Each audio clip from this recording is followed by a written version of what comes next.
देखिए हर खबर यहीं पर। सब्सक्राइब कीजिए TV9 भारतवर्ष।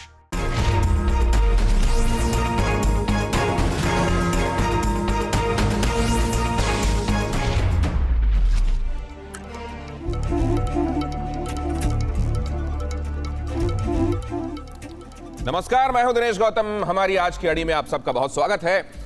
रमजान का पवित्र महीना चल रहा है, पर पाकिस्तान है कि दुश्मनी निभाने में कोई कोर कसर नहीं छोड़ रहा। पीओके पर पाकिस्तान न जाने कितने पाप किए जा रहा है। उसे लगता है कि वो हर पाप करता चला जाएगा और सबूत छिपते चले जाएंगे, पर अब की बार हिंदुस्तान के हाथ वो सबूत लगे हैं जिन्हें देखकर आप खुद ब खुद इमरान खान और उसके आर्मी चीफ बाजवा की बदनीयती का अंदाजा लगा लेंगे।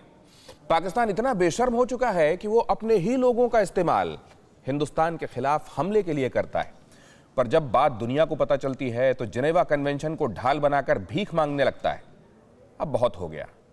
भारत को पाकिस्तान के हर नापाक चाल की खबर है। अब तैयारी पाकिस्तान को करनी है। किसकी और क्यों, आपको बताएंगे आज की अड़ी में। हमारे साथ बेहद खास मेहमान आज अड़ी में साथ होंगे, हिंदुस्तान से भी और पाकिस्तान से भी। बहस की शुरुआत करें उससे पहले आपको ये रिपोर्ट दिखाते हैं।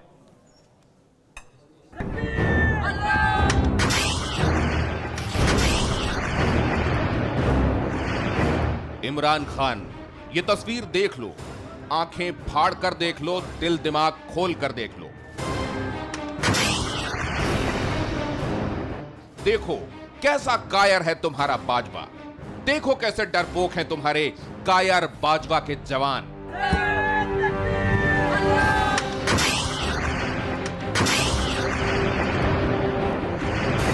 देखो इनकी नालायकी, बेशर्मी, बेहयाई देखो। हिंदुस्तान से जंग का सपना देख रहे हैं, ऐसे लड़ेंगे ये?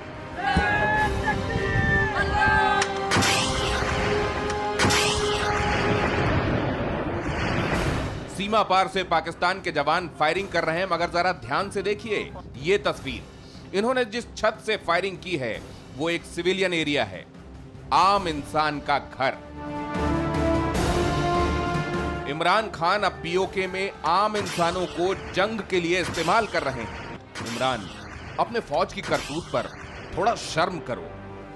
दुनिया में चिल्लाते फिरते हो कि भारतीय फौज ने तुम्हारे इलाके में ये कर दिया, वो कर दिया, सिविलियंस को निशाना बनाया, उन्हें गंभीर चोटें पहुंचाई, पर क्या तुम्हें डरपोक बाजवा की सेना की करतूत नजर नहीं आती, जो मासूम लोगों के कंधे पर बंदूक रखकर गोली चलाती है? ऐसी हरकतें जितनी जल्दी हो बंद कर दो। दुनिया भर में मुंह छिपा रहे हो। जिस रोज हिंदुस्तान की सेना ने शुरुआत कर दी ना, फिर कहीं के नहीं रह जाओगे इमरान खान। इमरान, संभल जाओ, कोरोना से लड़ो, कश्मीर भूलो और पीओके से बिस्तर समेटने की तैयारी कर लो। और इससे पहले कि हम चर्चा की शुरुआत करें, आइए मेहमानों से आपका परिचय करा दें। रविंद्र रैना हमारे साथ जुड़ रहे हैं, भारतीय जनता पार्टी के जम्मू कश्मीर के प्रदेश अध्यक्ष हैं। इरशाद अहमद खान हमारे साथ जुड़ रहे हैं, पाकिस्तान मुस्लिम लीग नवाज के नेता हैं। Major general AK Siwach, defence expert, हमारे साथ इस चर्चा में होंगे। जावेद गफ्फारी, पाकिस्तानी पत्रकार, हमारे साथ इस चर्चा में जुड़ रहे हैं। विजय सोनकर शास्त्री, प्रवक्ता, भारतीय जनता पार्टी। आप सभी लोगों का बहुत स्वागत है। लेकिन सबसे पहले इस चर्चा की शुरुआत इस सवाल के साथ ही मैं करता हूं कि जिनेवा कन्वेंशन, जिसमें यह स्पष्ट बताया गया है कि वॉर के समय कैसे पेश आया जाएगा किसी ऐसे व्यक्ति के साथ जो दुश्मन देश से ताल्लुक रखता है, अगर उसको पकड़ लिया जाता है, सिविलियन को कैसे दूर रखा जाएगा और उनको किसी भी तरीके से शामिल नहीं किया जाएगा, ये बातें बहुत स्पष्ट तौर पर इसमें बताई गई हैं। जिनेवा कन्वेंशन का हवाला कई बार पाकिस्तान की तरफ से दिया जाता है, लेकिन तब क्यों नहीं जब वो खुद सिविलियन स्ट्रक्चर का और सिविलियंस का इस्तेमाल कर रहा है हिंदुस्तान की तरफ मोर्टार फेंकने में। जावेद गफ्फारी, कहना कुछ और करना कुछ और। जी बिल्कुल दिनेश, शुक्रिया आपने पाकिस्तान का मौक़िफ़ लेने के लिए मदऊ किया। हम बिल्कुल कहना कुछ और उसके ऊपर नहीं जाते, हम लंबी बात भी नहीं करते। और आज मैं पहले ही विनती करूंगा आपकी ज़बान में कि मुझे बोलने का मौका दिया करें, आप सुना करें। इंशाल्लाह आपको मैं कोशिश करूंगा कि दलाइल के साथ बात करूं, क्योंकि आप बात करते हैं ना, उसके बाद आपका कोई बंदा बोलने लगता है तो आप मुझे काट देते हैं और उसको ले लेते हैं और मेरी आवाज़ भी सेंसर कर देते हैं। टाइम जाया ना करें, जल्दी से पॉइंट पर आए। मैं पॉइंट पर आ रहा हूं, शुक्रिया। आपने ये वीडियो दिखाई, इस वीडियो के अंदर आपने दिखाया कि एक इधर से अल्लाह अकबर की आवाज लगा के वो गोला लगाता है, और क्या इस वीडियो के अंदर कहीं नजर आ रहा है कि आगे वो गोला जो है वो इंडिया के अंदर गया है? ये प्रैक्टिस भी तो हो सकती है, ये कोई और चीज भी तो हो सकती है, इसको आप कैसे मान सकते हैं? आप लोग प्रैक्टिस क्या सिविलियंस को शामिल करके करते हैं? सिविलियंस के घरों में बैठकर उनकी छतों से प्रैक्टिस कर लिया करते हैं? नहीं है वो सिविलियन हो, आपने कहीं वो नेम प्लेट दिखाई है कि वो घर है किसी का? आप इस वीडियो से, छोटे से वीडियो से आप साबित करने की कोशिश कर रहे हैं कि ये आर्मी, पाकिस्तान आर्मी इंडिया के अंदर अटैक कर रही है और ये सिविलियन उससे कर रही है। ये क्या सिविलियन, क्या जावेद गफ्फारी सिविलियन स्ट्रक्चर इस तरीके के होते हैं जो फोटो में दिखाई दे रहा है? ये सिविलियन स्ट्रक्चर नहीं नजर आ रहा आपको फोटो में? आपको लग रहा है कि ये आर्मी स्ट्रक्चर है? इस तरह के बंकर बनाए जाते हैं क्या?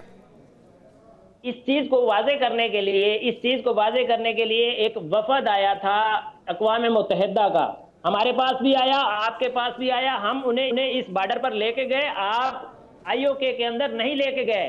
ये फर्क है। अगर आपको लगता है कि इस तरह की चीजें आबादी से होती हैं, जो कि सवाल ही नहीं पैदा होता, और जितनी ना जाने कितने शेल्स, उतनी आपको लगता है आपके मोर्टार, आपके रॉकेट इस तरफ सिविलियन को निशाना बनाते हैं, इस तरफ तो आप निशाना बना ही रहे हैं, स्कूलों तक में गिरे हैं आपके रॉकेट, लेकिन आप अपने यहां के सिविलियंस जिसको आप, वो भी हालांकि आपने कब्जाया हुआ है, लेकिन वहां पर लोगों को, आम लोगों को आप नहीं छोड़ रहे हैं। लेकिन मैं पहले स्ट्रक्चर पर बात कर लूं, इस तस्वीर पर बात कर लूं। जावेद गफ्फारी, आपने एक बात कही थी कि आपको बोलने दूं, मैंने आपसे ही शुरुआत की, आपको मैंने सुना, लेकिन आपने एक महत्वपूर्ण विषय उठाया है कि ये कहां से साबित हो रहा है कि एक, ये हिंदुस्तान की तरफ गोले इससे दागे गए हैं, ये प्रैक्टिस हो सकती है, और दूसरी बात आप ये कह रहे हैं कि ये कैसे साबित हो रहा है कि ये सिविलियन स्ट्रक्चर है।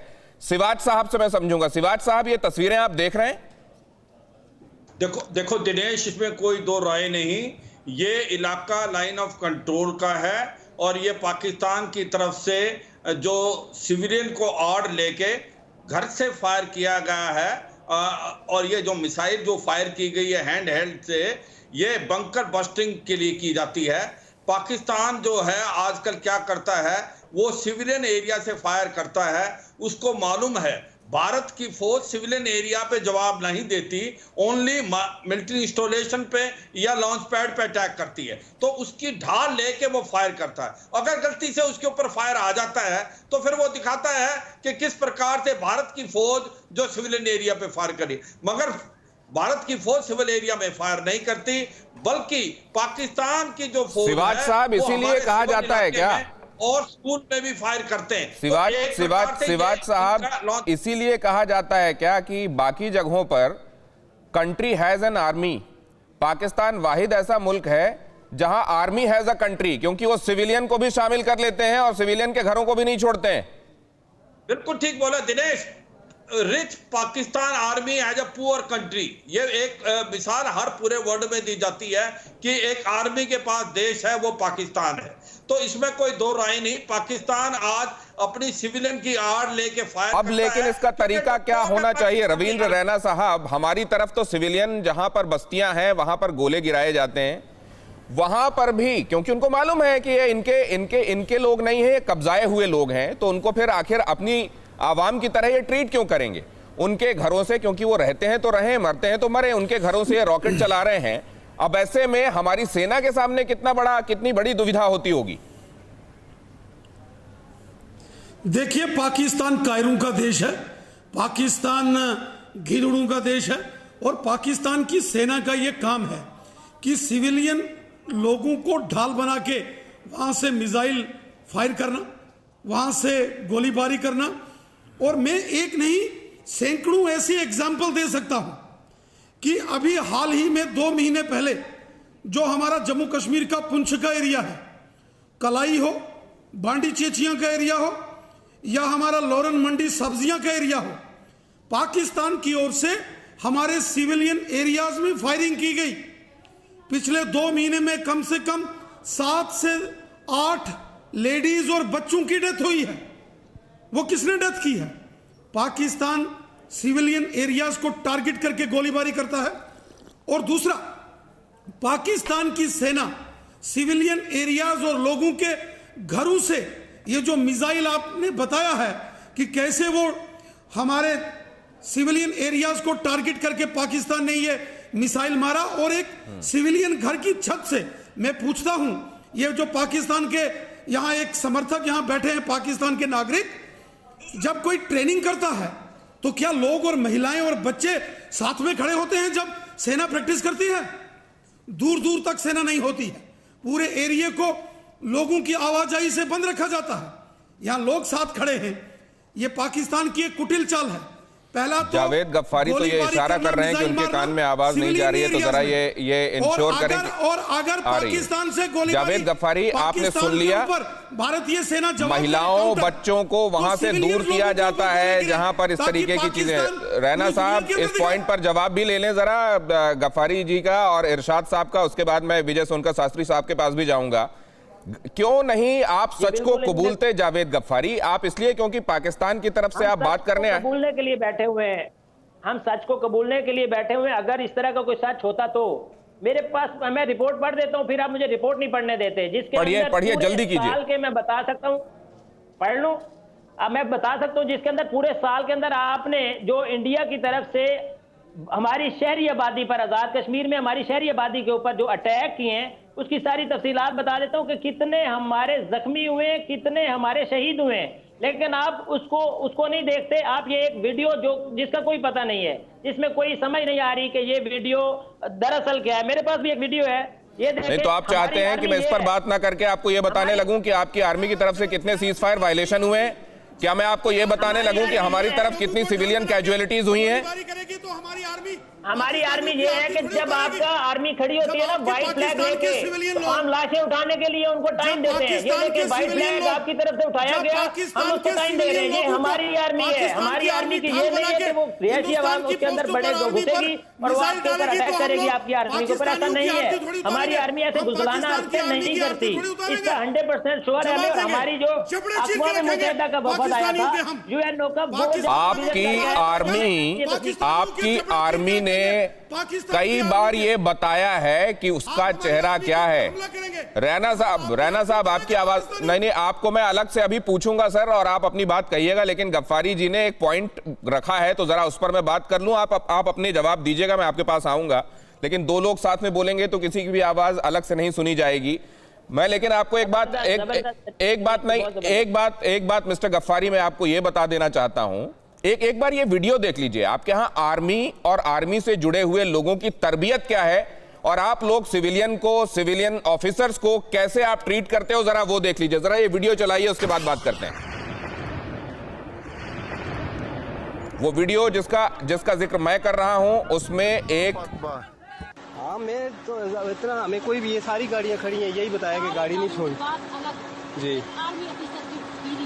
सही मामूली बात नहीं, सुबह उसको यहाँ मुझे खड़े करने पे ना देखना उसके साथ करते गए। अभी मैं बताया उनके नायब सूबेदार, उनको बताया ना। सूबेदार की मैं कर्नल की बीवी, नायब सूबेदार को तुम कहते हो, मैं उठकर वापस उसको उठा दूंगी। पहले मैंने उठाया था, हटाओ इसको नायब सूबेदार को। अभी मैं जाती हूँ उसकी वर्दी उतर उतारती। हाँ, मैं तो चढ़ाओ गाड़ी, चढ़ाओ गाड़ी, चढ़ाओ गाड़ी, ले चढ़ाओ, इसके ऊपर चढ़ा दो, ले उसके ऊपर चढ़ा दो। निकलो भाई, आप हटे आगे से, मैं धक्का दूंगी आपको। गैर मोहरम किस लिए औरत के साथ पंगा ले रहा? हटो आगे से, हटाओ। मैं बता दूं, आगे बंद करो, आगे वाले मोटरसाइकिल आगे बंद करो।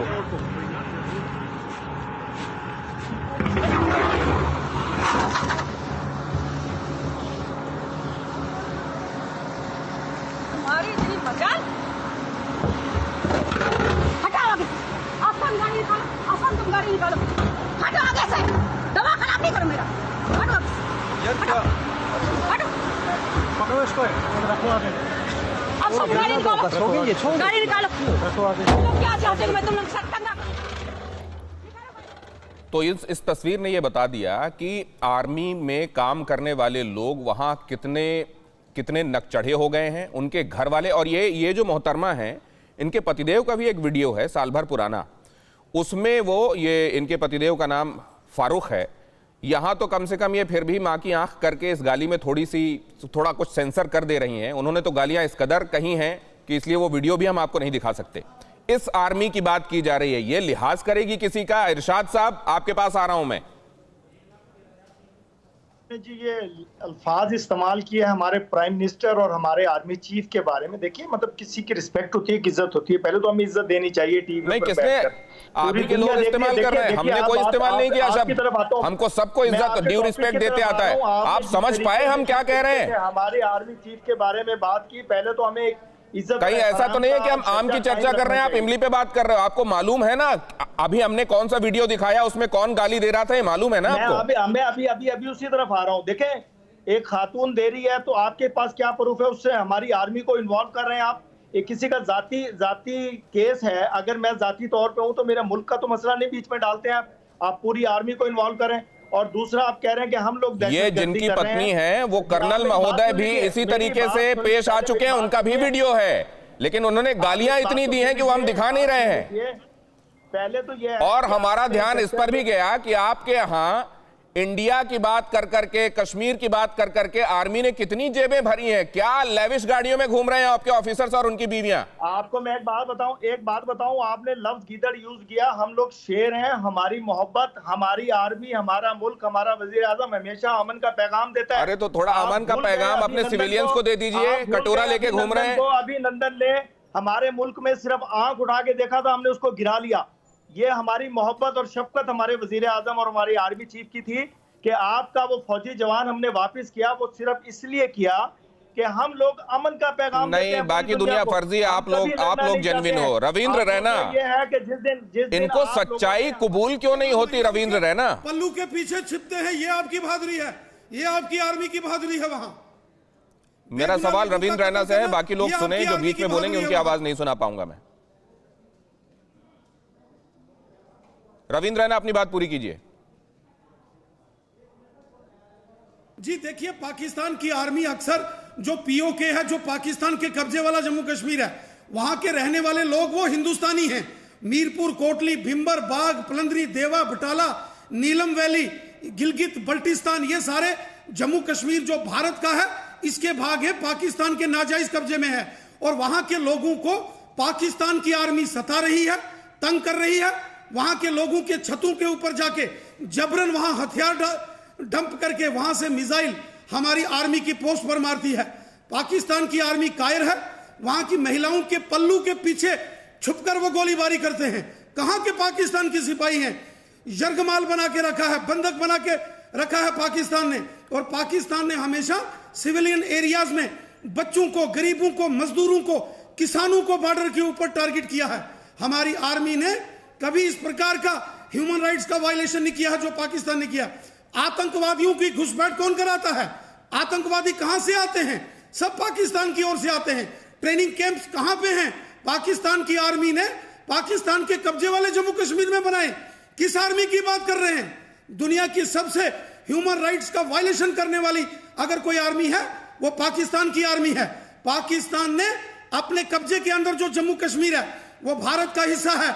वहां के लोगों पर जो जुल्म सितम ढाए हैं, उसका वीडियो आपने दिखाया। कैसे पाकिस्तान की आर्मी एक महिला का अपमान कर रही है। इस आर्मी से आप क्या अपेक्षा कर सकते हैं? इनके करैक्टर में, इनके चरित्र में, इनके डीएनए में ये खून खराबा है और जालियत है। करैक्टर, डीएनए में ये खून खराबा है, रविंद्र रैना कह रहे हैं। गफ्फारी इसका जवाब देने के लिए तैयार हैं, लेकिन विजय सोनकर शास्त्री साहब, आपको मैं तैयार रहने के लिए कहूंगा। गफ्फारी साहब का जवाब लेते ही मैं आपके पास आने वाला हूं। गफ्फारी, क्या कहना चाह रहे हैं आप? रवीन साहब को पहले तो इनके जो इन्होंने भाषण दिया, इसके ऊपर इनको शाबाश दे दें, क्योंकि इंडिया में तो इनको शाबाश ही मिलेगी। और जो इन्होंने बात की है वो 1% नहीं सच भी। मैं वही बात करूंगा, आजाद कश्मीर हम उसको बोलते हैं, आप क्या पूरी दुनिया उसको आजाद कश्मीर बोलती है। वहां पे शहरी बिल्कुल आजाद जिंदगी गुजार रहे हैं। मैं यकीन करें, मैं अभी व्हाट्सएप के ऊपर से वीडियो कॉल करता हूं मैं आपको उस कश्मीरियों से, आजाद कश्मीरियों से, वहां पे जो जर्नलिस्ट हैं, क्योंकि हमारा जर्नलिस्ट से ताल्लुक है, हम उनसे आपको बात करवाते हैं। वो आपको खुद बता देंगे कि किस तरह की जिंदगी गुजार रहे हैं। ये रवींद्र साहब इंडिया में बैठ के तो इस तरह का भाषण देंगे तो ऑब्वियसली इनकी रेटिंग बढ़ेगी, इनकी अपनी पॉलिटिकल सेंस होगी, लेकिन हकीकत से इसका कोई ताल्लुक नहीं है। हकीकत ये है, अब मैं नहीं बोला था पूरे टाइम पे, मैं नहीं बोला, इनकी मैंने पूरी बात सुनी है। हो रही है दिनेश जी, इनकी मैंने पूरी बात सुनी है। रैना साहब, ये गलत रैना बात साहब, कर रहे हैं। रैना मैंने साहब, इनकी पूरी बात सुनी है। रैना साहब इनकी बात सुन लें फिर जवाब देते हैं। मैंने पूरी बात सुनी है, पूरे होश से, पूरे आराम से। हालांकि इन्होंने कोई सच्ची बात नहीं की, फिर भी मैंने सुनी है। ये सच तो सुने ना आप कीजिए, सच्ची बातें सुन रहे हैं। के अंदर 5 अगस्त को लॉकडाउन करते हैं, आज तक वहां पे लॉकडाउन है। आपका मीडिया उसको क्या दिखाता है? कुछ दिखाता है? दिखा भी नहीं सकता। मैं आपसे गारंटी कहता हूं, इधर से मेरे से मीरपुर है 2 घंटे का सफर। मेरे से आप शर्तियां करें दिनेश जी, मैं वहां पे जाके लाइव जाता हूं आपके साथ, में घंटा वीडियो कॉल के ऊपर लगाता हूं। आप मेरे से बात करें, ईमानदारी से कह रहा हूं, वहां पे लोगों से बात करूंगा, जो आप कहेंगे मैं सवाल करूंगा। अगर कोई बंदा परेशान हो तो मैं जुर्माना दूंगा। जो आप कहेंगे आपके सामने लाइव वीडियो कॉल के अंदर जो जुर्माना कहेंगे मैं वहीं पे करूंगा। मैं ईमानदारी से कह रहा हूं। मैं जावेद गफ्फारी, एक सवाल का जवाब दे दीजिए आप बस ईमानदारी से, मैं समझ जाऊंगा, बाकी बातें भी आप ईमानदारी से करेंगे। आप कह रहे हैं पूरी दुनिया उसको आजाद कश्मीर कहती है। एक तो ये पूरी दुनिया कौन है जो उसको आजाद कश्मीर कहती है? जरा उसका हवाला दीजिए जरा मुझको। आपकी ये एक राग जो है, इसके अलावा और कौन गाता है मुझे बताइए। और दूसरा मुझे ये बताइए, ये जो लेडी है इसने गाली दी है वहां सिविलियन ऑफिसर को या नहीं दी है? ये 2 बातें बताइए। ये मैं सुनना चाह रहा था। ये सवाल आपने मेरे से पहले नहीं किया, जब वीडियो दिखाई है ना, मैं जवाब देना चाह रहा था। ये खातून जो है, पहले नंबर पे तो ये एक खातून है, ये आर्मी पर्सन नहीं है। She is a women. उस वुमेन ने बंदिश को, लॉकडाउन आपकी तरफ भी है, हमारी तरफ भी है, वीडियोस आपकी तरफ भी खवातीन की वायरल होती है, हमारी तरफ भी है। उसको कह देना वो कर्नल कौन है, कोई भी खातून, मुअत्तल किया जा सकता है। गफ्फारी साहब, उसको गफ्फारी साहब, आपकी पत्नी अगर रोड पर निकले, वो इस ठसक के साथ किसी के साथ बात करके उसको गाली दे सकती हैं क्या? कोई भी खातून वहां इस तरीके से किसी के साथ पेश आ सकता है क्या? ये इतनी नकचढ़ी क्यों है? इसके पीछे वजह क्या है? क्या वो आपको समझ में नहीं आ रही? सिर्फ आर्मी नहीं है इसके पीछे मेरे भाई, इसके पीछे उसको रोजा भी लगा हुआ था, इसके पीछे वो खातून है। आप बताएं, आपके साथ खबर विजय सोनकर शास्त्री साहब, आप क्या करेंगे? कुछ भी नहीं करेंगे। विजय सोनकर शास्त्री साहब, क्या इन मुद्दों पर बात करना, समझने समझाने की कोशिश करना दीवार में सिर मारने जैसा ही है क्या? या आपको लगता है कि नहीं, कभी तो शायद वो सुबह आएगी कि बातें समझी जाएंगी? गौतम जी, आप बिल्कुल सही कह रहे हैं। ये दोनों लोगों को मैं देख रहा हूं, इन दोनों को समझाना मुश्किल है। ये अपने ही जैसे इनके यहाँ पाकिस्तान को सुधारना मुश्किल है, ऐसे ही इन लोगों को भी समझाना मुश्किल है। और सच्चाई तो ये है कि ये जिस आजाद पाकिस्तान की बात, कश्मीर की बात कर रहे हैं, आज तक इनके पास इतना दम नहीं रहा है कि उसको पाकिस्तान का हिस्सा घोषित कर सके। वो आजाद है और वो भारत का है, और वहां के लोग आज भी अपेक्षा रखते हैं कि वो भारत के साथ आ जाएं, उनकी भी जीवन बेहतर हो जाए। पाकिस्तान और भारत एक ही दिन बने हैं, लेकिन आज आप देखिए कि पाकिस्तान के क्या हालात हैं, और आज भारत कहां से कहां पहुंच गया, मंगल तक पहुंच गया। आज हमारी पूरी दुनिया में कोरोना वायरस का इस तरह से युद्ध चल रहा है, उसमें भारत मॉडल के रूप में आ रहा है, लेकिन पाकिस्तान एक आतंकवादी देश के रूप में आ रहा है। देखिए गौतम जी, मैं समझाना चाहूंगा कि वहां का लोकतंत्र किस प्रकार से है। सबसे ऊपर वहां पर ISI है, इसके बाद वहां मिलिट्री है, इसके बाद वहां पर सो कॉल्ड लीडर है, और उसके बाद जनता है। आप समझ सकते हैं कि पाकिस्तान की हालात कैसी होगी, और कभी सुधरने वाली नहीं है। वैसे ही ये दोनों जो जावेद है या इशरात है, ये लोग भी कभी सच्चाई स्वीकार नहीं करेंगे। क्या इसी वजह से वहां जनता के चुने हुए नुमाइंदे भी जनता की आवाज नहीं रख सकते और ये नहीं कह सकते कि सिविलियंस को अलग रखिए प्लीज मिलिट्री एक्शन से? क्या ऐसा है क्या इरशाद साहब? पहले आप कश्मीर पे बात कर रहे थे, मुझे ये बताइए कि नहीं, अभी जो सवाल मैंने किया आप उसकी बात कीजिए। आप लोग तमाम बातें लेकर आ रहे हैं, कश्मीर भी ला रहे हैं, मैं अभी ये पूछ रहा हूं, और आप क्योंकि PMLN से हैं बहुत अच्छे से बता पाएंगे कि क्या आप लोग मिलिट्री के सामने इतने मजबूर हो जाते हैं कि आप उनको ये भी नहीं कह सकते कि क्या सही है क्या गलत है? नहीं, हमारी मिलिट्री हमसे मोहब्बत करती है, हम अपनी मिलिट्री से मोहब्बत करते हैं। मिलिट्री है तो हम हैं। मैं ये बता दूं आपको, हमारी आर्मी पूरी दुनिया की बेस्ट आर्मी है, पूरी दुनिया इसको मानती है। ये पूरी दुनिया ये कहां की रेटिंग है सर इरशाद साहब? ये रेटिंग किसने रेटिंग जारी की है ये वाली बेस्ट आर्मी की? हमारे आर्मी चीफ राहील शरीफ रिटायर हुए, उनको देखे कितनी फोर्सेस का उसको सरबराह बना दिया गया। अगर एक अच्छा आर्मी ऑफिसर था, पॉपुलर था, उसको पता था, तो उसको आपका आर्मी चीफ कभी किसी मुल्क ने लिया? मुझे ये बताइए।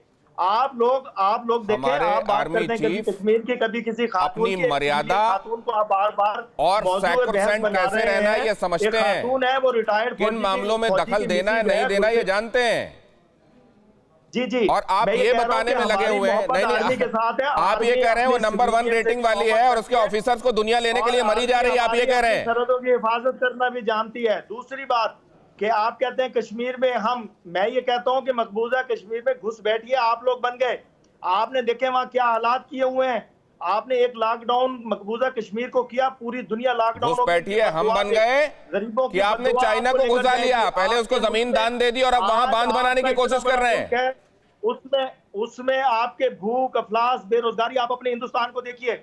हम और आप इकट्ठे आजाद हुए, लेकिन आज हम किस तरक्की पे हैं? क्या हमारी आर्मी कितनी मजबूत आर्मी है, कमाल तरक्की है आपके यहाँ। एटॉमिक पावर है हम लोग, पूरी रविंद्र साहब, ये इनकी तरक्की की तो मिसालें दी जा रही हैं दुनिया में। कटोरा तरक्की। रविंद्र साहब, तरक्की का हवाला दिया अभी इरशाद साहब ने अपनी आर्मी के हवाले से, अपने ऑफिसर्स के हवाले से।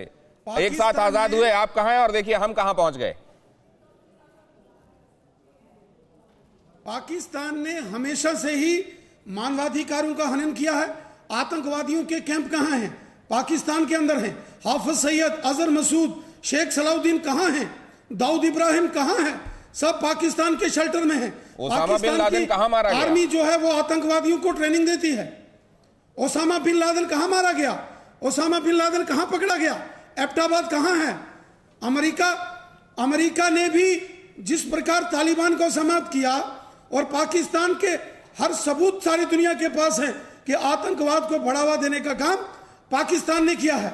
और पाकिस्तान की आर्मी जो है, आप कहते हैं कि पाकिस्तान की आर्मी, मैं कहता हूं नवाब शरीफ के साथ क्या हुआ, बेनजीर भुट्टो के साथ क्या हुआ, और जियाउल हक से लेके जनरल मुशर्रफ तक, और वहां जनरल बाजवा, इन लोगों ने कभी भी पाकिस्तान में लोकतंत्र, डेमोक्रेसी को कभी बहाल नहीं होने दिया।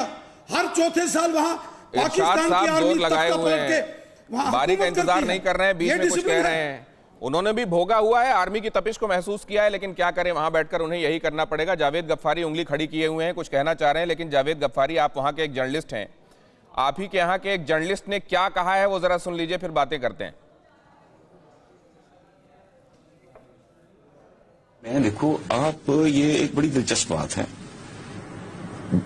ईस्ट पाकिस्तान आपके पास था ना, कश्मीर तो लेना है, किससे लेना है, कैसे लेना है, काम था, हवा में तलवारें चला रहे हो। वो जो था तुम तो उसे नहीं संभाल सके।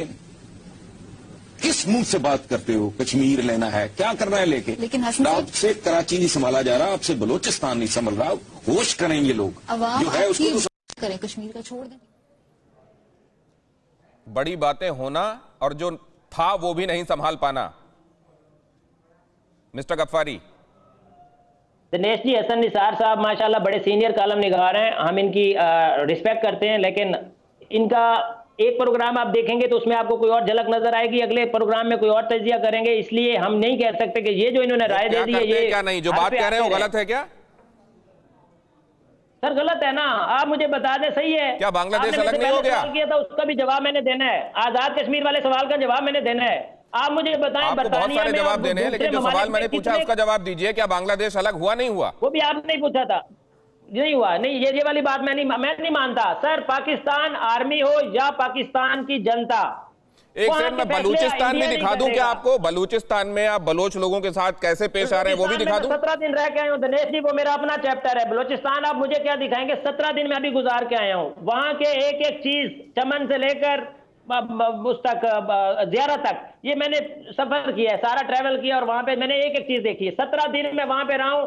मैं कसम खा के कहता हूं, जो मेजर साहब आपके लगे हुए हैं ना, मेजर गारव, ये मुंह की खाना पड़ेगी। ये कुछ इन गीदड़ बकरियों के अलावा कुछ नहीं इनको। क्या जब आर्मी में आप होते हो तब तो आप कुछ किया नहीं आपने, आज आप बैठ के बातें कर रहे हो, आप जर्नलिस्ट बन गए हो, आपको पता है, एक दिन आपके साथ में शो किया, रिपब्लिक टीवी से मुझे दूसरे दिन कॉल आती है कि हमें आपको शाम 6 बजे चाहिए। मेजर गौरव आर्या इतना डरा हुआ था, उसने मुझे मना कर दिया। गफ्फारी साहब, आप कहां क्या करके क्या बातें करके आते हैं उसका तस्करा इसमें ना करें। आप यहां बैठकर ये ना बताएं कि और आप कहां जाकर क्या बातें करते हैं। आपसे मैंने जो सीधी बात की थी, आपने नहीं, जर्नलिस्ट बने फिरते हैं और जर्नलिस्ट अपने आप को बता देने से नहीं होता सर। जर्नलिज्म करने के लिए सबसे पहले आपको मुद्दे समझने पड़ते हैं और उसमें अपनी साफगोई से बातें कहनी पड़ती हैं। जर्नलिस्ट का तमगा लेके तो बहुत लोग घूम रहे हैं, लेकिन मैं सिवाज साहब के पास इस बात को लेकर जाता हूं गफ्फारी साहब, और अब आप शांत हो जाएं। सिवाज साहब, जब तक वहां पर हम अपना अधिकार नहीं कर लेते तब तक वहां पर सिविलियंस के कंधे पर यूं ही बंदूकें चलाई जाती रहेंगी। वहां मुजफ्फराबाद और तमाम आसपास की जगहों पर टेरर कैंप्स बनाए जाते रहेंगे। हमारा प्लान अब क्या होना चाहिए? आज वैसे इनके यहां एक सरकारी वेबसाइट ने गिलगिट बाल्टिस्तान को हिंदुस्तान के साथ दिखा दिया है, लगता है इनको भी सद्बुद्धि आने लगी है। देखो, इसमें दो कोई राय नहीं विनोद, ये सच्चाई है। ये पाकिस्तान ऑक्यूपाइड कश्मीर और गिलगिट बाल्टिस्तान भारत का हिस्सा है, और ये पहल भारत ने पहले ही कर दी है कि जो अभी दिखाना स्टार्ट कर दिया है। जब जम्मू एंड कश्मीर का वेदर है उसके अंदर हमने मुजफ्फराबाद और गिलगिट बाल्टिस्तान भी ऐड कर दिया। आवाज गिलगिट बाल्टिस्तान और पाकिस्तान ऑक्यूपाइड कश्मीर से आ रही है। उन्होंने देखा है कि उनकी जो डेवलपमेंट है वो बहुत पीछे रह गई भारत की डेवलपमेंट के। मैं उड़ी में था जहां पर ये अमन सेतु ब्रिज क्रॉस होता है। जब लोग यहां से जाते थे तो वो इतना सामान लेके जाते थे पाकिस्तान ऑक्यूपाइड कश्मीर में, और जब वहां से आते थे तो खाली हाथ आते थे। कहने का मतलब ये है, आज की तारीख में सच्चाई ये है कि ना वहां बिजली, पानी, सड़क कुछ नहीं है, लोगों को मारा मारी है। और इस तरफ हमारे जम्मू और कश्मीर में एक डायनेमिक डेमोक्रेसी है, डेवलपमेंट है, और ये गवर्नर रूल आने के बाद तो बहुत ही अच्छा इंपैक्ट आ गया है। तो एक कहने की बात है, आज गिलगिट बाल्टिस्तान और पाकिस्तान ऑक्यूपाइड कश्मीर से आवाज आ रही है। उनको एक प्रकार से सेकंड क्लास सिटीजन माना जाता है। कोरोना वायरस के जो आइसोलेटेड कैंप हैं वो वहां हैं। पाकिस्तान ऑक्यूपाइड कश्मीर में 250 लॉन्च पैड है, और कम से कम 10-12 में जो कोरोना वायरस हो गया है वहां पर 10-12 टेररिस्ट मारे भी गए हैं। उनको जो इन्फेक्टेड टेररिस्ट है वो भारत में भेजने की कोशिश करें। यह है असली रूप और चेहरा पाकिस्तान का। पाकिस्तान अपने लोगों को सेकंड क्लास सिटीजन समझता है। पाकिस्तान ऑक्यूपाइड और गिलगिट बाल्टिस्तान में इनके पास कोई भी डेमोक्रेटिक राइट्स नहीं है, ह्यूमन राइट वायलेशन होते हैं, ये सब जानते हैं। बलूचिस्तान इन्होंने कब्जा किया 1948 में। बलूचिस्तान लिबरेशन आर्मी ने कल पाकिस्तान के 7 जवानों को मार गिराया। आज वहीं से आवाज आ रही है। मेरा तो सिवाज साहब सीधा पूछना ये है कि इस घाव को हमेशा के लिए ठीक करने की दवाई कब लगाई जाएगी? ये लगी है, ये स्टार्ट हो चुकी है। मैं यही बता रहा हूं विनोद, हर चीज में टाइम लगता है। ये स्टार्ट हो गई है, आवाज आने लगी है गिलगिट बाल्टिस्तान में, और भारत हर कोशिश करेगा डिप्लोमेटिक लेवल पे, इकोनॉमिक लेवल पे, पॉलिटिकल लेवल पे। अगर जरूरत पड़ेगी तो हो सकता है मिलिट्री लेवल पे भी अगर कार्रवाई करनी पड़े, गवर्नमेंट बोलती है तो होगा, हर मुमकिन कार्रवाई होगी। अब सवाल ये है कि यहां पर तो चाइना के सहयोग से एक बांध बनाने की तैयारी भी की जा रही है। वो बांध जिसको 2006 में पहली बार उद्घाटन किया गया, मुशर्रफ ने किया। उसके बाद शौकत अजीज ने वहां तख्ती लगाई कि हम बनाएंगे ये बांध 2007 में। 2011 में फिर यूसुफ रजा गिलानी ने, ये नवाज शरीफ ने भी वहां तख्ती लगाई। तख्तियों पे तख्तियां लगी, और जब ये नहीं बन पाया तो अब चाइना से भीख मांगी जा रही है कि यहां पर बांध बना दीजिए। इरशाद साहब, आप तो बहुत अच्छे से जानते होंगे, आप लोगों को मंजूर है किसी की गुलामी दास्तां, लेकिन जिस हिंदुस्तान से अलग होकर ये देश बना है वहां के लोगों के साथ तरीके से पेश आना, उसके खिलाफ उकसावा, उसके खिलाफ षड्यंत्र और साजिशें बंद करना आपको गवारा नहीं है।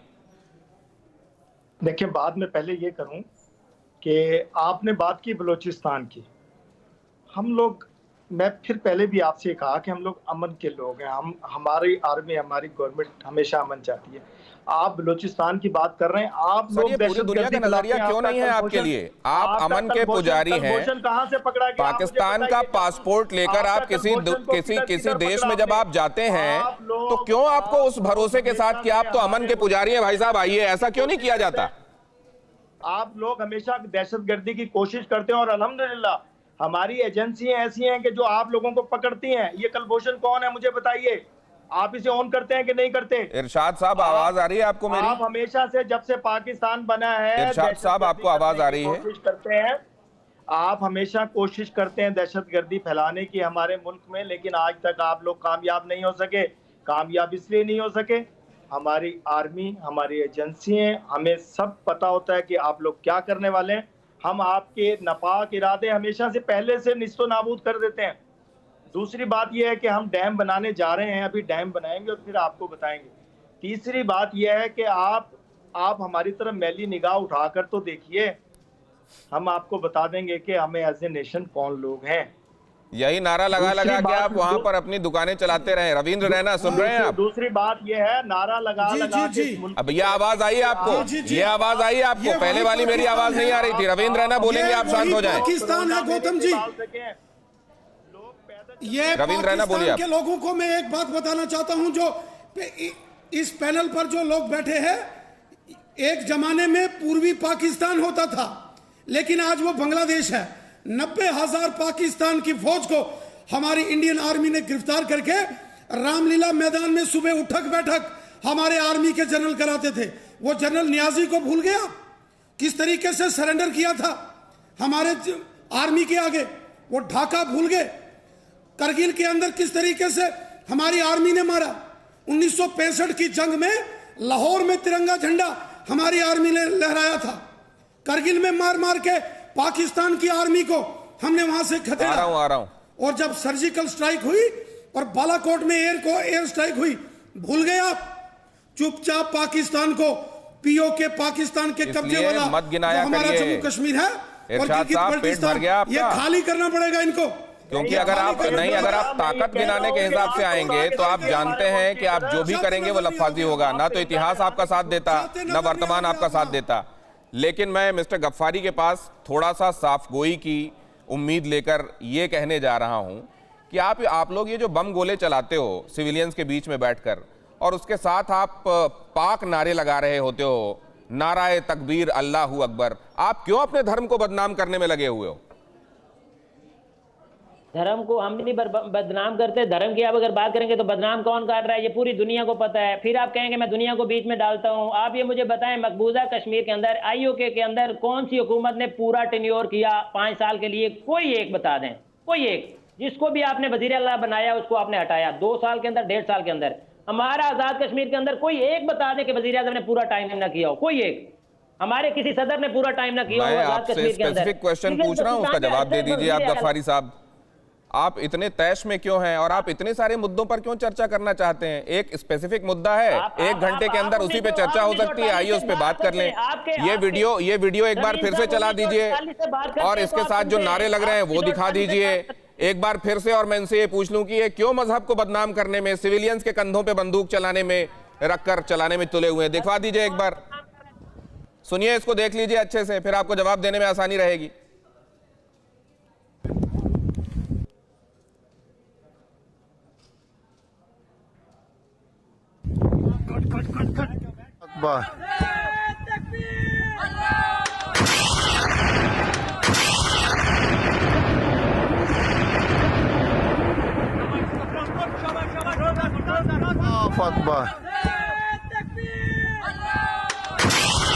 मिस्टर गफ्फारी, आप थोड़ा नाराए तकबीर लगाकर, अगर लोगों में जो बेचारे कोरोना से मर रहे हैं आपके यहाँ, उनको आप सैनिटाइजर, मास्क दे दें, अगर आप भूखों को रोटी दे दें तो ज्यादा अच्छी इमेज बनेगी आपकी। अगर मैं आपकी बात दुरुस्त मान लूं कि ये पाकिस्तानी आर्मी है और भारत के ऊपर अटैक कर रही है, तो वो तो दुश्मन पे ऊपर कर रही है। अब जो छुरियों वाले, कैंची वाले, यही जो मेरे पीले वर्दी वाले बैठे हुए भाईजान, ये जब जाते हैं ग्रोह के ग्रोह मस्जिदों के ऊपर हमला करते हैं, भाई भाई का नारा बंद कर दीजिए ना। लगाते नहीं है। अब ये आप पीस टॉक्स, अमन का फाख्ता और ये जो तमाम बातें आप कहते हैं बंद कर दीजिए। आपने अभी ये कबूला कि आप दुश्मन की तरफ चला रहे हैं। एक तो पहले आप नहीं मान रहे थे कि ये दुश्मन की तरफ चल रहा है कि नहीं, और अब जब मैं आपसे पूछ रहा हूं कि नाराए तकबीर, अल्लाहू अकबर करके गर्दनें उड़ाते हुए दिखना, लोगों की गर्दनें रेतना, गोले चलाना, हिंसा दिखाना, आप क्यों अपने मजहब को बदनाम कर रहे हैं? करने वाले दिनेश जी हम नहीं है, वो तालिबान है। वो तालिबान, अफगान तालिबान की अभी स्टेटमेंट आपने सुनी है? उन्होंने कहा है कि इंडिया ने अफगानिस्तान में कभी पॉजिटिव रोड नहीं किया। गद्दारों का साथ दिया है। ये अफगान तालिबान कह रहे हैं, हम नहीं कह रहे। पता नहीं कोई मेरी आवाज गर्दनें मिस्टर तो वो गफ्फारी को काटते जा हैं, रही है कि नहीं जा रही है ढंग से। हम नहीं करते। मैं पूछ कुछ रहा हूं, बता कुछ रहे हैं वो। मैं बात कर रहा हूं पानी की। वो गर्दन काटने की बात की है ना आपने, गर्दनें वो काटते हैं, हम नहीं काटते गर्दनें। नहीं नहीं नहीं नहीं, नहीं बिल्कुल बिल्कुल नहीं काटते गर्दनें आप। लेकिन विजय सोनकर शास्त्री साहब, अब इसमें ये तो इनको समझ में आने लगा है कि पहले हमने ये समझते हुए ही कि हमसे ही अलग हुआ हिस्सा है और हमने अपने आप को नर्म रखा, लेकिन उस नरमी का फायदा बहुत बुरी तरह से उठाया गया और अब हमको ये दिखाना आवश्यक हो गया है कि हमारे संकल्प दृढ़ हैं और हम ये दिखा भी रहे हैं। लेकिन अब इस तरह की चीजों में वंस एंड फॉर ऑल स्थिति कब स्पष्ट हो जाएगी, ताकि फिर अब इनके दिमाग में भी क्लैरिटी आने लगे कि किन चीजों को अपना मानना है और किन से दिमाग हटाना है। देखिए गौतम जी, मैं आपके माध्यम से, टीवी 9 के माध्यम से इन दोनों पाकिस्तानियों को मैं बता देना चाहता हूं कि अब भारत का नेतृत्व बदल गया। अब ये वो भारत नहीं है कि बर्दाश्त करेगा, अब ये वो भारत है जो घुस करके मारेगा और तहस नहस कर देगा इस पाकिस्तान को। मैं इतना जरूर बताना चाहूंगा कि अब 71 की लड़ाई नहीं होगी कि जीतने के बाद हम उसको दे देंगे। अब जो लड़ाई होगी ये फाइनल लड़ाई होगी और ये जो आजाद कश्मीर जिसको ये कह रहे हैं, जिसको आज तक ये अपना नहीं बना सके हैं, वो कश्मीर भारत का अपना कश्मीर होगा और भारत का वहां पर शासन होगा। वहां के लोगों को भी पूर्ण रूप से अवसर मिलेगा डेवलपमेंट करने का, मानवतापूर्ण जीवन जीने का। जिस तरह से इन लोगों ने बर्बाद कर रखा है, हमें कष्ट होता है कि हमारे ही नागरिक, हमारे ही भाई बंधु किस तरह से वहां नारक की जिंदगी जी रहे हैं, कोरोना से झेल रहे हैं। जब आपदा आती है तो पाकिस्तान की सरकार वहां पर उनकी मदद भी प्रॉपर नहीं करती है, और जब भारत की तरफ से प्रधानमंत्री नरेंद्र मोदी ये कहते हैं कि हम मदद करना चाहते हैं तो ये लोग इनकार कर देते हैं। लेकिन अब वो समय अब बीत रहा है। मतलब शिवाज साहब, अब इस तरह का एक्शन होगा और उस एक्शन के साथ ही उनको वही जुबान समझ में आएगी। शिवाज साहब ठीक, बिल्कुल ठीक बोला, और ये आवाज तभी समझ आएगी। देखो इनका असली चेहरा कि जो पाकिस्तान ऑक्यूपाइड कश्मीर में है, वो जो नीलम नदी जो उनका पानी का सोर्स है, उसका भी मुंह मोड़ के इन्होंने पंजाब की तरफ ले लिया है। तो जो ये पाकिस्तान ऑक्यूपाइड कश्मीर और गिलगित बाल्टिस्तान को तो अपना हिस्सा समझते ही नहीं है, वो सेकंड क्लास सिटीजन समझते हैं। वो तो भारत का हिस्सा है, भारत में आएगा, और इसमें कोई दो राय नहीं। आने वाले समय में जो पूरा पाकिस्तान ऑक्यूपाइड कश्मीर और गिलगित बाल्टिस्तान भारत का हिस्सा बनेगा। पॉलिटिकली, डिप्लोमेटिकली और मिलिट्रीली अगर इस्तेमाल करना पड़ा तो हम करेंगे और इसको अपना लेकिन शायद इसकी नौबत ना आए। आज वहां पे एक गवर्नमेंट वेबसाइट में गिलगित बाल्टिस्तान को हिंदुस्तान के नक्शे में दिखाया गया है। ये इरशाद साहब की जानकारी में है क्या? इरशाद साहब, मैं बड़े तसल्ली से आपको जवाब दूंगा आपकी बात का। नहीं, तसल्ली का वक्त नहीं है सर, इतना वक्त नहीं है, जल्दी जवाब दीजिए। अभी मोहतरम फरमा रहे थे कि जो कश्मीर, आज़ाद कश्मीर है, उसमें बुरा हाल है। आप मुझे ये बताइए, आप आज़ाद कश्मीर का विजिट कीजिए और मकबूजा कश्मीर का, वहाँ आहो बकार है और यहाँ खुशियाँ हैं, यहाँ लोगों की खुशियाँ, यहाँ लोगों को रहते हुए उनका रहन सहन देखिए। मैंने सवाल पूछा था, उसका जवाब है आपके पास? रह रहे हैं, वो तो दुनिया जानती है कि क्या हो रहा है। मैं आपको वीडियो सेंड करूंगा आजाद कश्मीर की। आप मुझे मकबूजा कश्मीर का दिखाइएगा कि इतनी खुशहाली वहां पर है जहां आपने तबाही मचाई हुई है, जहां इंसानियत सोच आप जुल्म कर रहे हैं वो लोगों के साथ। आप बात कीजिए मकबूजा कश्मीर की, जो आपके पास है, जो हमारे पास है, वहाँ खुशहाली है। आप लोग वैसे अब मन बनाने लगे हैं। आपने वेबसाइट में उसको हिंदुस्तान के नक्शे में दिखाकर मुझको लगता है मन बनाना शुरू कर दिया है इरशाद साहब। देखिए, मन क्या बना लें, आप तो हमेशा से कोशिश करते हैं। मैं ये कहूंगा अभी नहीं, हमने थोड़ी कोशिश की करके नक्शा बनाया आपकी वेबसाइट में, आप लोगों ने बनाया। आप सद्बुद्धि आ रही है, ये कायम रखिएगा। रविंद्र रैना, पाकिस्तान के कब्जे वाले जम्मू कश्मीर में ह्यूमन राइट्स का जो वायलेशन पाकिस्तानियों ने, मकबूजा कश्मीर जो पाकिस्तान के कब्जे वाला है, वहां के अंदर मानवाधिकारों का हनन, महिलाओं की हत्याएं, बच्चों की हत्याएं, महिलाओं के पल्लू के पीछे छिपके इनकी आर्मी बॉर्डर के पार मिसाइल मारती है, बच्चों को बंधक बनाती है, आतंकवादियों को तैयार करती है, और ये इसको अपनी बहादुरी समझते हैं। सबसे कायर लोग हैं। और एक बात, आप लोग बुरे को बुरा कहना कब शुरू करोगे? जावेद गफ्फारी साहब, आप कब कहोगे कि हाफिज सईद जैसे विलेन ने आपके पाकिस्तान की छवि को खराब किया है? आप कब कहोगे कि वहां पर जब एबटाबाद में हमारे यहां ओसामा बिन लादेन मिला हमको शर्म आई?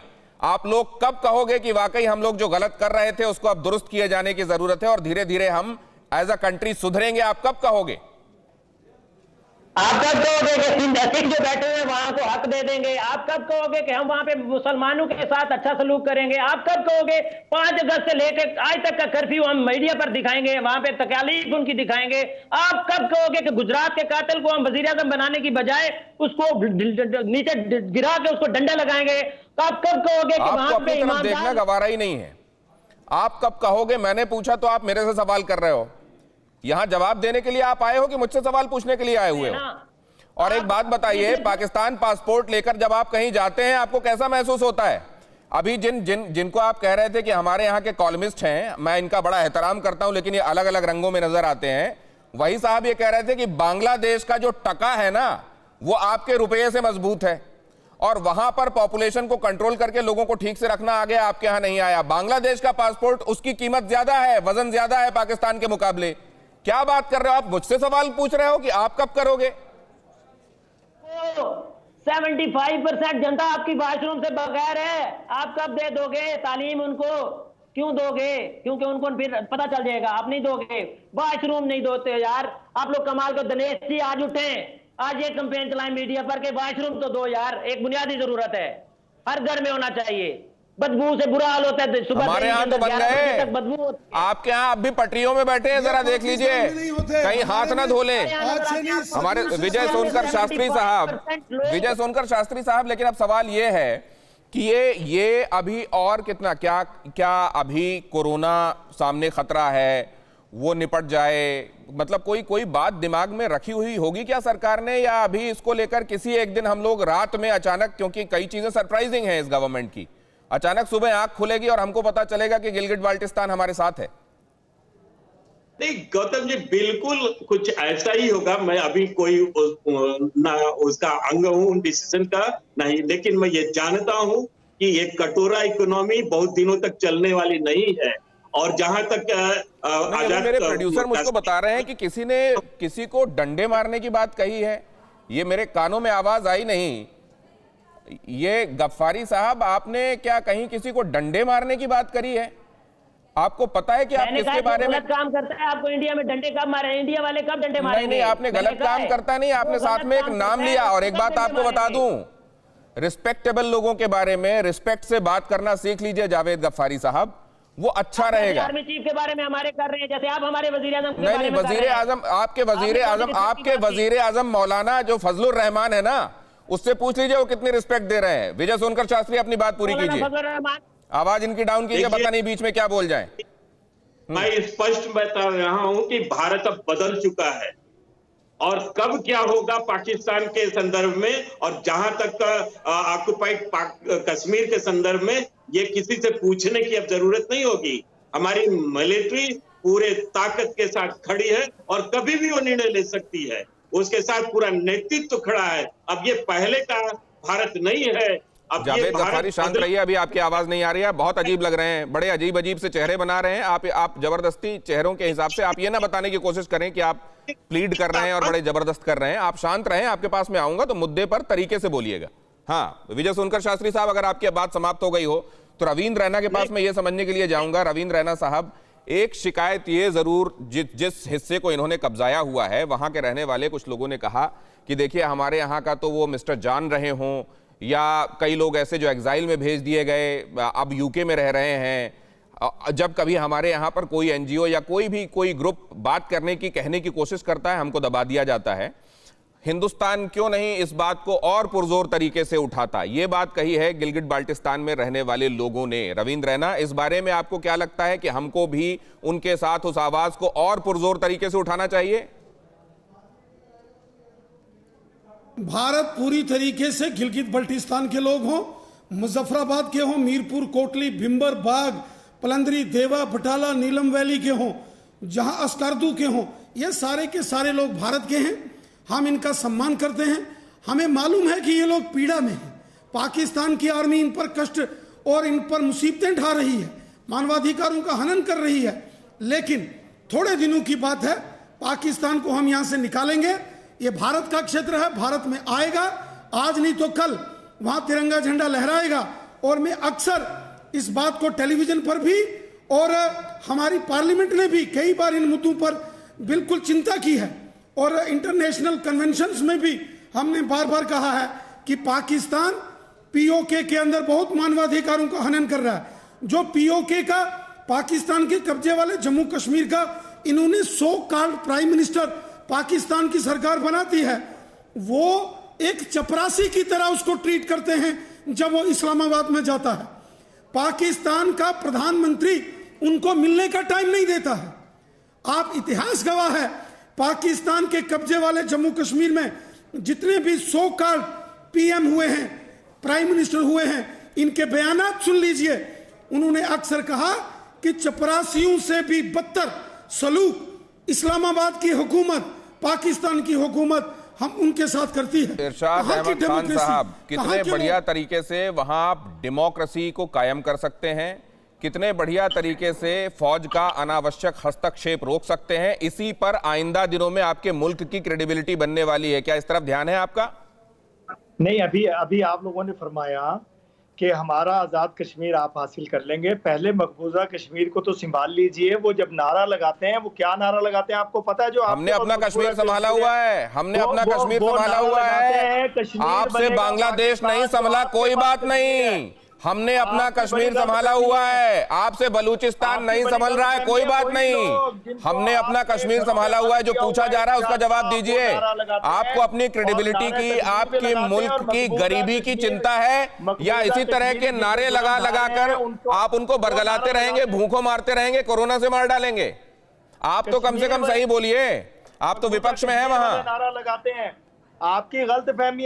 ये जो आप गिलगित बल्तिस्तान की बात कर रहे हैं, वहाँ हाफिज हफीज साहब सीएम हैं, वो मुहिब्बे वतन वजीर आला हैं। ध्यान बटाकर चीजें करना, बता देंगे सिविलियंस को युद्ध में या युद्ध की स्थिति में झोंकने की कोशिश करना, अपने यहाँ के लोगों को जिनको वो अपना कहते हैं, हालांकि वो उनके नहीं हैं क्योंकि वो आखिरकार हिंदुस्तान में शामिल होने वाले हैं, उनको ये नहीं छोड़ रहे। इधर तो खैर स्कूलों में बमबारी होती ही है, जो है वो दुनिया देख रही है, लेकिन पाकिस्तान कहता है ऐसा नहीं है।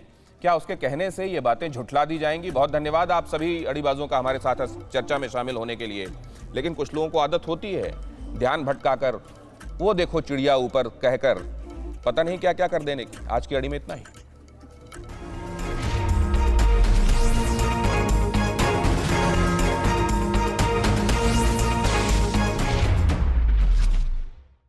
न्यूज़ टॉप 9 रोज सुबह 7 बजे और शाम 7 बजे सिर्फ TV9 भारतवर्ष पर।